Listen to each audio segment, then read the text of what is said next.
Hola amigas y amigos, bienvenidos al canal. Hoy les comparto cómo hice el bouquet de flores que vieron en la miniatura. Aquí empecé con la primera flor. Estaré cortando los pétalos para formar una margarita. Voy a utilizar bolitas de vellón cardado trabajado con la técnica de fieltro agujado, la cual comencé hace poco. Las esferas son una de las formas básicas para principiantes como yo. Estas esferas también las venden por internet o en tiendas para manualidades.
Para la segunda flor que haré estaré utilizando el color azul, pero está de más decirles que la selección de los colores es muy personal según la fantasía de cada persona.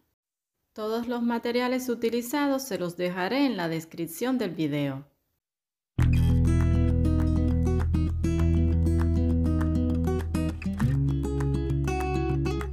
Si eres nuevo por aquí, tómate un tiempo para que te suscribas y le des a la campanita de notificaciones para que YouTube te avise cada vez que suba un nuevo video.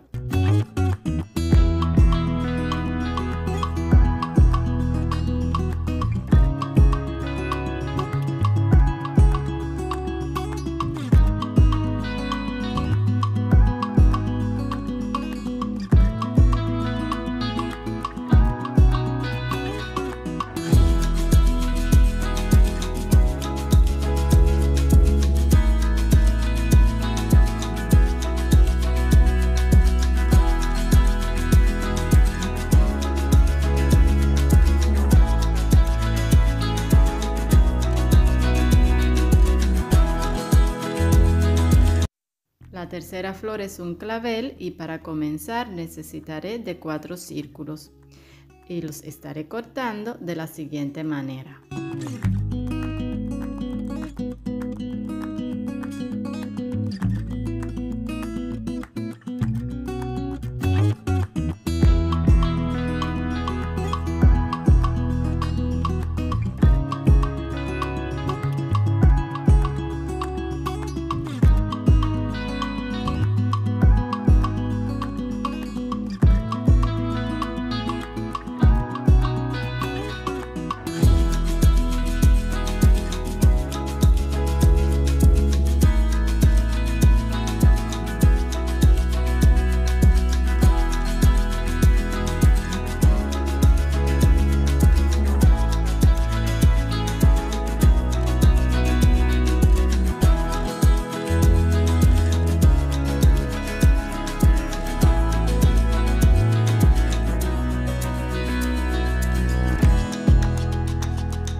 Si te interesa saber cómo hice las flores de algodón, te dejaré el enlace al final del video.